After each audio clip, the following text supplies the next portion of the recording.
une période de contingence, d'incertitude. Voilà la montée en puissance de l'inflation, ainsi que la famine qui s'invite dans des contrées que même dans nos délires les plus fous auront pensé. Nous disons, va ce monde, qu'en serait-il demain? Les choses qu'autrefois que nous croyons certains va paraître ébranlées et même s'écrouler, alors que nous, d'entre nous sont maintenus artificiellement du vivant par des pilules ou des thérapies de toutes sortes.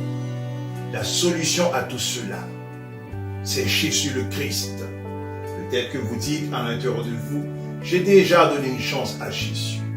En fait, lui avons-vous offert une vraie chance? Et certains disent ceux avec raison, qu'il en soit une situation d'emploi ou toute autre, ils n'ont su me donner une vraie chance. Mais qu'en est-il de vous? Avez-vous offert une vraie chance à Jésus le Christ? Offre-lui donc une vraie chance et vous saurez voir ce qu'il fera dans votre vie. C'est la raison pour laquelle nous invitons à tenir un culte à sa gloire et ce dimanche après dimanche de 10h à midi. Nous sommes localisés au 213 rue du Médoc, Terrebonne, Québec, code postal J6W 6K6. Nous comptons vous voir nombreux et serons heureux de vous rencontrer.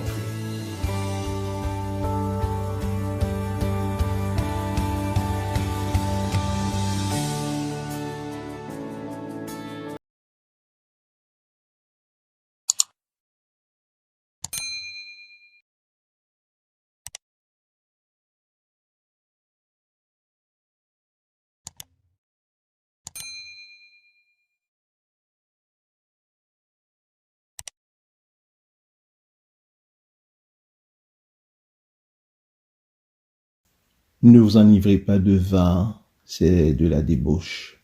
Soyez au contraire remplis du Saint-Esprit. Entretenez-vous par des psaumes, par des hymnes, par des cantiques spirituels, chantant et célébrant de tout votre cœur les louanges du Seigneur.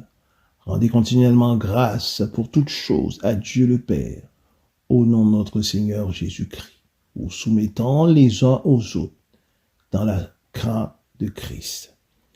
Femmes, soyez soumises à vos maris, comme au Seigneur, car le mari est le chef de la femme, comme Christ est le chef de l'Église, qui est son corps, dont il est le sauveur. Or, de même que l'Église est soumise à Christ, les femmes aussi doivent l'être à leur mari en toutes choses.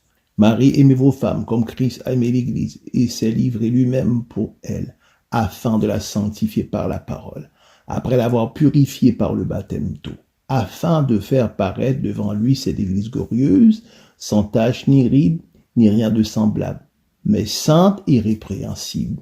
C'est ainsi que les maris doivent aimer leur femme comme leur propre corps. Celui qui aime sa femme s'aime lui-même, car jamais personne n'a haï sa propre chair, mais il la nourrit, en prend soin, comme Christ le fait pour l'Église, parce que nous sommes membres de son corps. C'est pourquoi l'homme quittera son père et sa mère et s'attachera à sa femme, et les deux deviendront une seule chair. Ce mystère est grand, je dis cela par rapport à Christ et à l'Église. Du reste, que chacun de vous aime sa femme comme lui-même, et que la femme respecte son mari. Éphésiens 5, du verset 18 au verset 33. Bon matin à tous, une fois de plus, avec une joie immense que je vous retrouve enfin, nous disons enfin parce que nous avons été absents sur une longue période de temps parce que nous étions en formation. Et ce matin, c'est avec empressement et anticipation que je vous retrouve encore une fois de plus pour aller à quelques enseignements.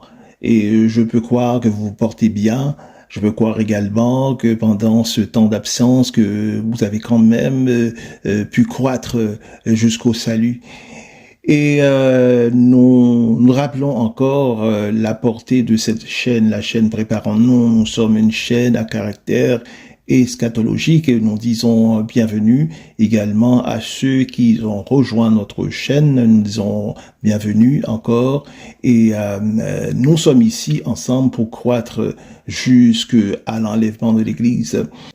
Et il y a également l'entrée en scène par l'inauguration du pontificat du pape Léon XIV.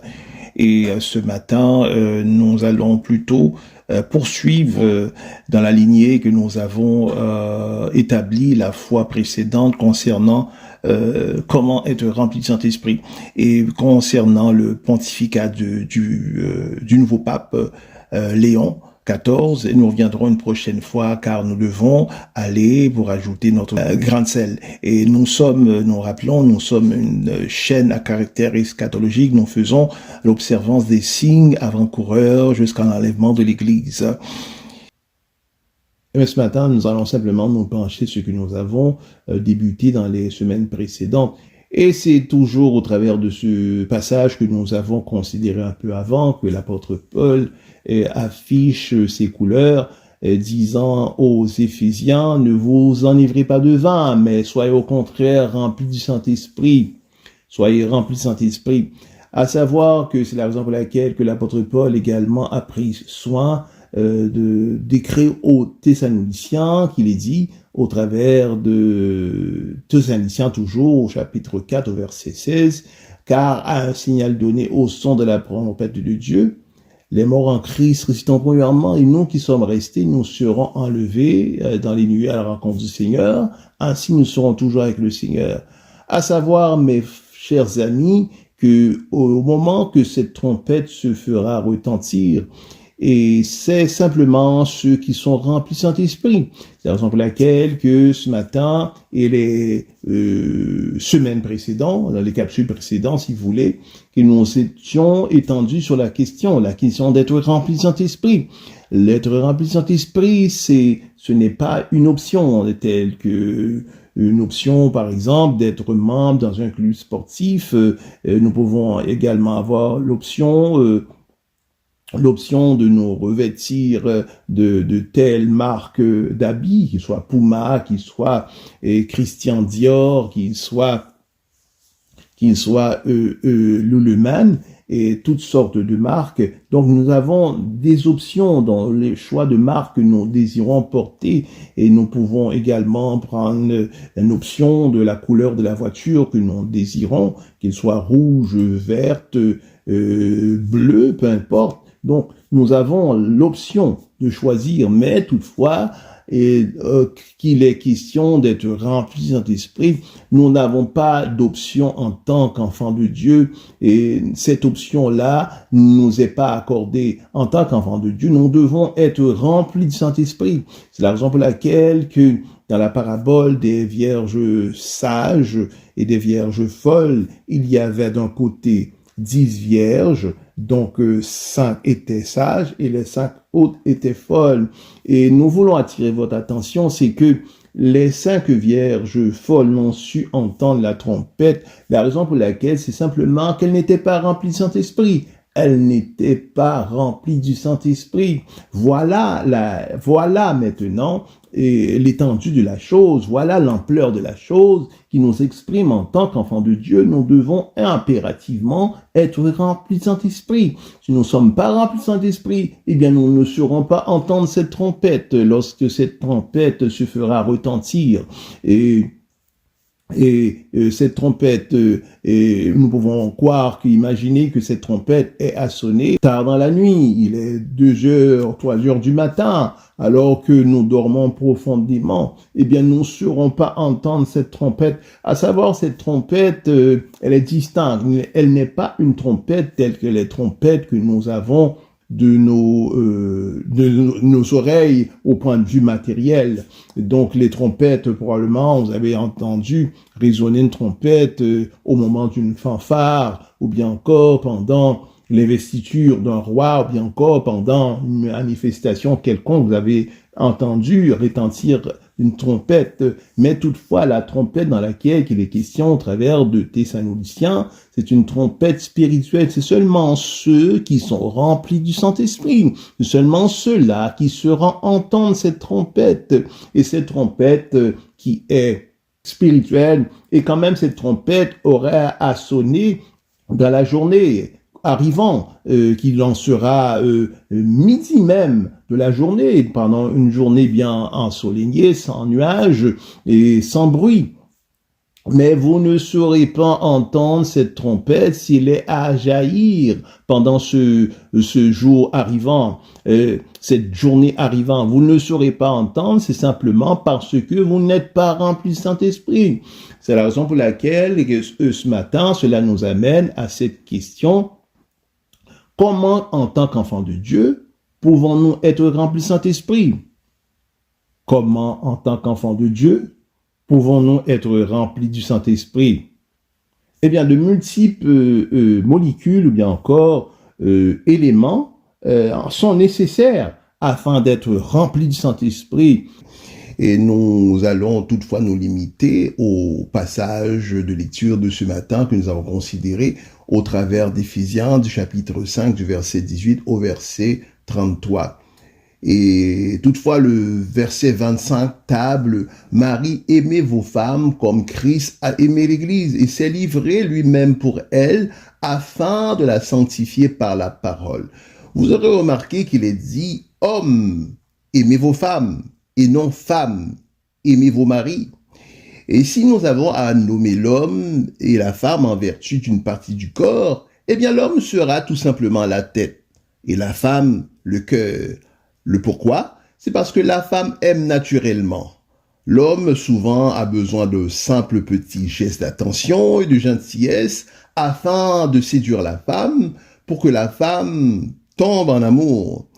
C'est la raison souvent que de nombreuses femmes, à cause de leur allèchement à tomber en amour, se trouvent souvent entre de mauvaises mains et dans des mauvais mariages et dans des mauvais foyers. Car l'homme utilisera cela comme appât afin de gagner la femme pour ensuite la faire terriblement souffrir. La femme est toujours assoiffée d'amour. Elle est toujours en quête à aimer à cause de cet allèchement. Et c'est là avec raison pour laquelle que l'apôtre Paul a fait connaître que la femme est de sexe faible. Lorsqu'il est question de faiblesse, ce n'est pas au point de vue cognitif, mais plutôt au point de vue émotionnel. Car la femme contrôle très peu ses émotions. Les femmes sont expressives. Toujours, elle nous fait connaître ce qui les traverse. Et souvent, nous voyons les femmes en pleurs. Elle est à pleurer parce que c'est sa manière d'extérioriser, d'exprimer ses émotions. Elle, compte tenu qu'elle a peu de contrôle et c'est souvent ça se traduit en pleurs. Donc c'est la raison pour laquelle que nous trouvons la femme en larmes. Donc les pleurs, c'est une faiblesse. Donc nous pouvons pleurer, par exemple, au moment de la perte d'un être cher, cela est compréhensible, mais pleurer sans la moindre motif, sans aucune raison valable, eh bien cela c'est une faiblesse. Donc c'est la raison pour laquelle que l'apôtre Paul table que la femme est de sexe faible. Et l'homme, lui, toutefois, a un meilleur contrôle de ses émotions. Nous pouvons observer cela dans les fêtes d'anniversaire, comment que l'homme arrive à maîtriser cet art. Alors qu'on lui fait les vœux d'anniversaire, on lui donne des cadeaux et nous le voyons très peu manifester son contentement. Ce n'est pas que il n'est pas content, qu'il n'est pas en joie, mais c'est juste que l'homme a une meilleure maîtrise de ses émotions. La femme est délicate. Une femme doit être délicate. Une femme ne doit pas être grossière et parler dans un ton surélevé. Elle doit marcher d'une manière, elle doit marcher avec délicatesse. Et nous voyons souvent les femmes se tourner vers de la dentelle ou bien encore de la bauterie. La raison, c'est simplement que la femme est délicate. Et lorsque nous portons un regard également attentif à la dentelle, nous voyons que c'est fait avec dextérité, c'est fait avec un grand soin, avec détail. Et la femme fait attention aux détails, elle porte attention à cela.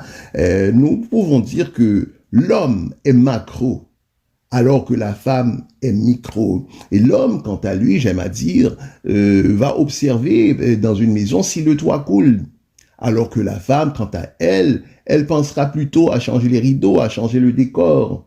Donc, l'homme est macro. La femme, elle, quant à elle, elle est micro. La femme fait attention, elle porte attention aux détails. C'est la raison pour laquelle qu'elle aime s'observer au miroir. Et souvent, parmi elles, elle aime même jusqu'à prendre des miroirs grossissants afin de fixer, de focaliser sur un point de son visage que seulement elle qui voit cela. Et à cause de cela, maintenant, alors qu'elle est belle, elle est ravissante, à cause de cela, elle se trouve moche, elle se trouve enlaidie à cause de cela. Donc la femme a une grande attention aux détails. C'est la raison pour laquelle, au moment des moments spéciaux, les hommes s'empressent à offrir des fleurs à leurs femmes. La raison de ce faire, c'est parce que, justement, au travers des fleurs, nous trouvons cette délicatesse, nous trouvons ces principautés, nous trouvons ces éléments raffinés, et c'est ce qui ressemble à la femme. Et pour nous, les hommes, eh bien, justement, c'est nos femmes que nous trouvons belles, et nous pouvons les contempler pendant des heures. Alors que la femme, quant à elle, c'est la robe en dentelle avec la sacoche et qu'elle voit au centre d'achat, qu'elle trouve belle et qu'elle pourrait maintenant passer des heures à regarder. Et ce matin, mes frères, écoutez ma voix.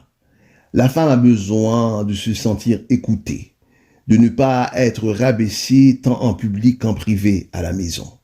La femme a besoin de se sentir soutenue dans ses choix, souligner ses avancées et ses réussites.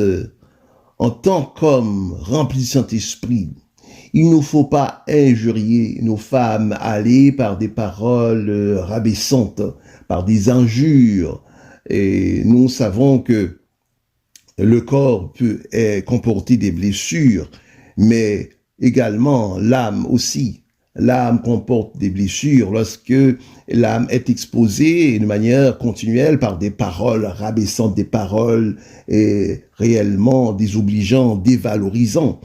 Et donc, il ne faut surtout pas aller à des injures à nos femmes.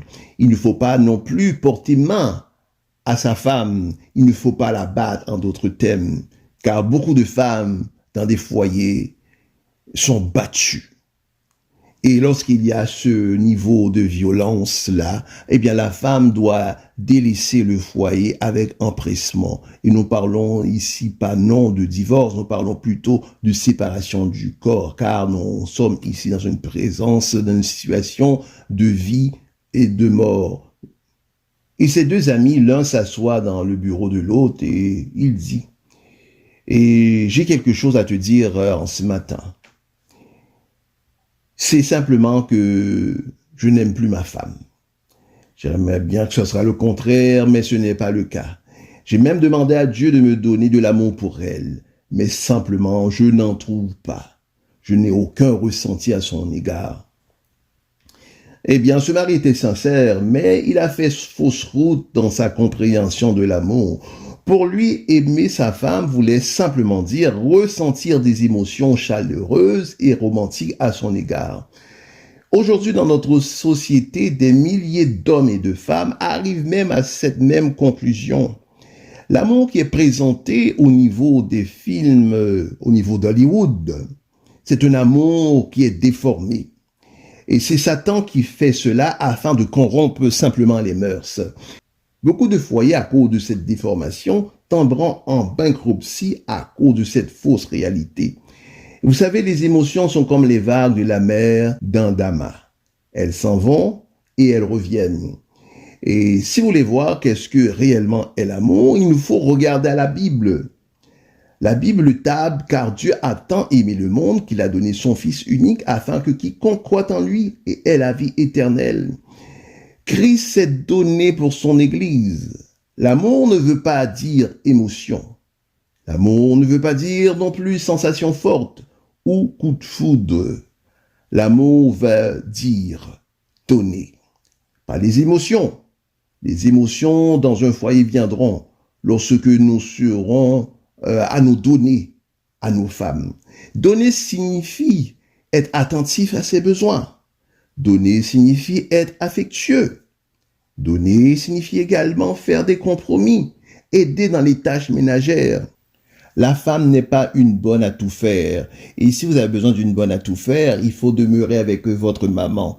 Nous ne disons pas que votre mère est une bonne à tout faire, c'est simplement dans le foyer que la femme, alors qu'elle se met au repas, au lavage, au repassage, et le mari, lui, quant à lui, peut ranger les vêtements, il peut passer la balayeuse, il peut et faire les devoirs avec les enfants. Donc le mari doit être partie prenante des tâches ménagères.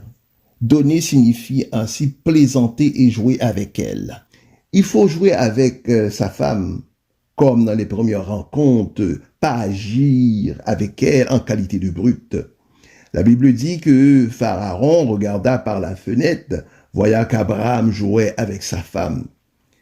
Ainsi, il faut lui demander: que puis-je faire pour t'aider? Comment puis-je te faciliter la vie? Comment puis-je ainsi devenir un meilleur mari? L'amour véritable, genre d'amour qui garde les couples unis pour longtemps, ce n'est pas des sentiments, mais plutôt un engagement. Un engagement d'aimer, de prendre soin, de protéger. En faisant cela, eh bien, les sentiments, les émotions viendront. Pourquoi les émotions viendront? C'est simplement parce que vous avez été fidèle à votre premier engagement. Parfois, nous sommes seulement à une sortie, un petit déjeuner, un voyage, un souper de retomber encore en amour avec notre femme. Plusieurs hommes délaisseront leur femme pour se trouver dans les bras d'une autre. Et après quelques années, leurs émotions changent et ne sont plus. Ils se retrouvent maintenant avec 4-5 femmes et plusieurs pensions alimentaires. Après, ils désirent revenir avec la première, mais souvent il est trop tard, car un autre avait compris sa valeur. L'amour, c'est une démarche qui dit simplement, avec l'aide de Dieu, je veux faire tout ce dont que je peux pour rendre mon épouse heureuse. En contrepartie, la femme doit se soumettre à son mari. Elle doit respecter son mari. Donc, une femme doit faire montre de respect à son mari. Elle doit non plus pas laisser sa famille montrer de respect à son mari. Elle ne doit pas lever le ton sur lui. Elle doit parler en lui en bien, même quand il n'est pas. Et ne pas dire que mon mari ne sait rien faire. Savez-vous, mes sœurs, ce matin, que la valeur d'un homme, c'est ce dont il fait.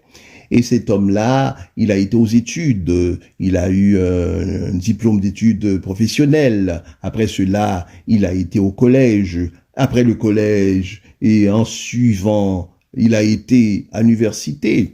Et même après les études universitaires, il est à prendre des cours encore de formation continue, de mise à jour, afin d'aller encore à maîtriser ce dont il fait. Après cela, il est maintenant à travailler des heures et des heures afin encore d'avoir cette maîtrise de la chose dont il fait. Et c'est la raison pour laquelle, lorsque la femme s'exprime de cette manière, que mon mari ne sait rien faire, alors c'est une dévaleur à l'homme, parce que pour l'homme, la valeur, c'est dans ce qu'il fait. C'est dans ce qu'il fait. Et lorsque une femme n'est pas à se soumettre à son mari, c'est simplement que la femme maintenant se met en opposition à l'ordre divin, car Dieu est le chef de Christ, Christ est le chef de l'Église, et l'homme est le chef de la femme. Alors lorsque la femme s'oppose, lorsque la femme refuse de se soumettre à son mari, c'est qu'elle s'expose maintenant, elle se met en opposition à l'ordre établi, à l'ordre divin. Et nous savons qui s'oppose à l'ordre divin, et c'est Satan et ses affiliés. Donc, lorsque la femme n'est pas à se soumettre à son mari, c'est simplement qu'elle s'oppose à l'ordre divin. Et nous savons que toute femme qui est à pas se soumettre, à respecter son mari, c'est simplement que cette femme-là n'est simplement pas remplie du Saint-Esprit. Car une femme qui est remplie du Saint-Esprit aurait maintenant ce bon vouloir de se soumettre à son mari. Et toujours selon cette parabole dans laquelle il y avait 10 vierges, donc 5 étaient sages et les 5 autres étaient folles. J'attire votre attention sur cela, c'est que les 5 vierges qui étaient quant à elles folles, avant cela, elles étaient aussi sages comme les 5 autres sages avant-première, mais il arrivait que qu'est-ce qui les a conduits à cet état de folie? C'est simplement qu'elles ont fait des compromis. Elles ont fait des compromis, c'est-à-dire que elles ont tenu des choses de la parole du Seigneur. Elles ont dit que c'est des choses négligeables. Négligeables, par exemple, si j'ai à proférer quelques mensonges, c'est négligeable également de porter un décolleté ou ce que ma poitrine est dévoilée. Et c'est également négligeable lorsque, bon, je me rends à l'église en retard ou bien je n'y vais pas du tout. C'est négligeable également aussi. Bon, écoute, si j'entretiens des relations sexuelles avec mon petit ami alors que nous ne sommes pas du tout mariés, donc elles étaient simplement dans le compromis. Et nous savons pourquoi que nous avons dit qu'elles étaient sages, ces vierges qui sont maintenant devenues folles, c'est parce que elles avaient avec elles la lampe. La lampe, c'est la parole, car il est dit, ta parole est une lampe à mes pieds. Et elles avaient également l'huile, tout comme les vierges sages de départ. Elles avaient également l'huile, ces vierges folles-là, l'huile qui est le Saint-Esprit. Il est arrivé que pendant cette nuit-là, leur lampe s'éteignait, c'est-à-dire que la parole de Dieu, cette parole-là en elles, et peu à peu diminuait, peu à peu s'affaiblissait. Et c'est arrivé que, au point que il n'avait plus de cette parole en elle. Elles n'avaient plus cette vie-là, cette vie, la vie de Christ en eux. Elles n'avaient plus le Saint-Esprit en eux. Elles n'étaient tout simplement pas remplies du Saint-Esprit. Une femme qui s'oppose, qui fait montre d'opposition afin de pas se soumettre à son mari, eh bien, ce qui arrivera, c'est que le Saint-Esprit, peu à peu, va s'étendre en elle. Donc, elle ne sera pas du tout remplie du Saint-Esprit. Mes chers amis, l'heure est de se quitter. Nous serons ensemble la semaine prochaine, je vous là, afin de pouvoir poursuivre sur ce temps d'étude. D'ici là, veuillez nous faire un like, veuillez partager la capsule, également appuyer sur la cloche de notification afin de pouvoir consulter la prochaine capsule. D'ici là, que Dieu puisse bien vous garder. C'est Pasteur Jade qui vous dit à la prochaine. Pour tous ces confesses, sa louange sera toujours dans ma bouche.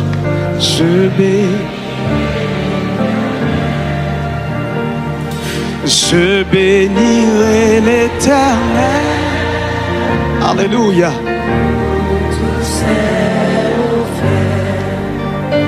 Sa louange sera toujours dans ma bouche.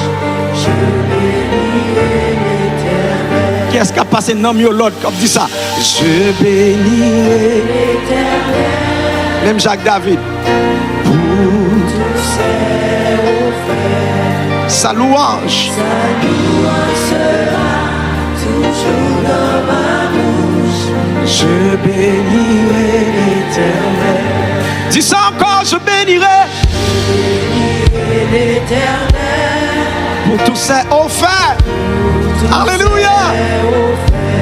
Sa louange Sera toujours dans ma bouche. Je bénirai l'Éternel. Criez, oh mon âme, oh. Mon âme bénit l'Éternel. Yeah, yeah. Béni, béni. Bénis le Dieu d'amour. Oh, oh, oh, mon âme, oh, oh. Oh, mon Yeah, yeah. âme bénit l'Éternel. Parce qu'il t'a fait du bien. Il t'a fait du bien. J'exalterai, J'exalterai l'Éternel. pour tous ses enfants. Pour tous ses offerts. Sa louange sera Toujours dans ma bouche. oh, J'exalterai l'Éternel. j'exalterai L'Éternel. pour tous ses enfants. Pour tous ses offerts. capable de compter les bienfaits de Dieu dans la vie, on y a. Sera toujours dans ma bouche, j'exalterai l'Éternel. Criez, oh mon âme, oh. Mon âme bénit l'Éternel. Bénis le Dieu. Le Dieu d'amour. Oh, oh, oh, mon âme, oh, oh. Mon âme bénit l'Éternel. Oh, Parce qu'il t'a fait du bien. criez, oh, oh, mon âme, c'est, oh, bénis l'Éternel, bénis le Dieu,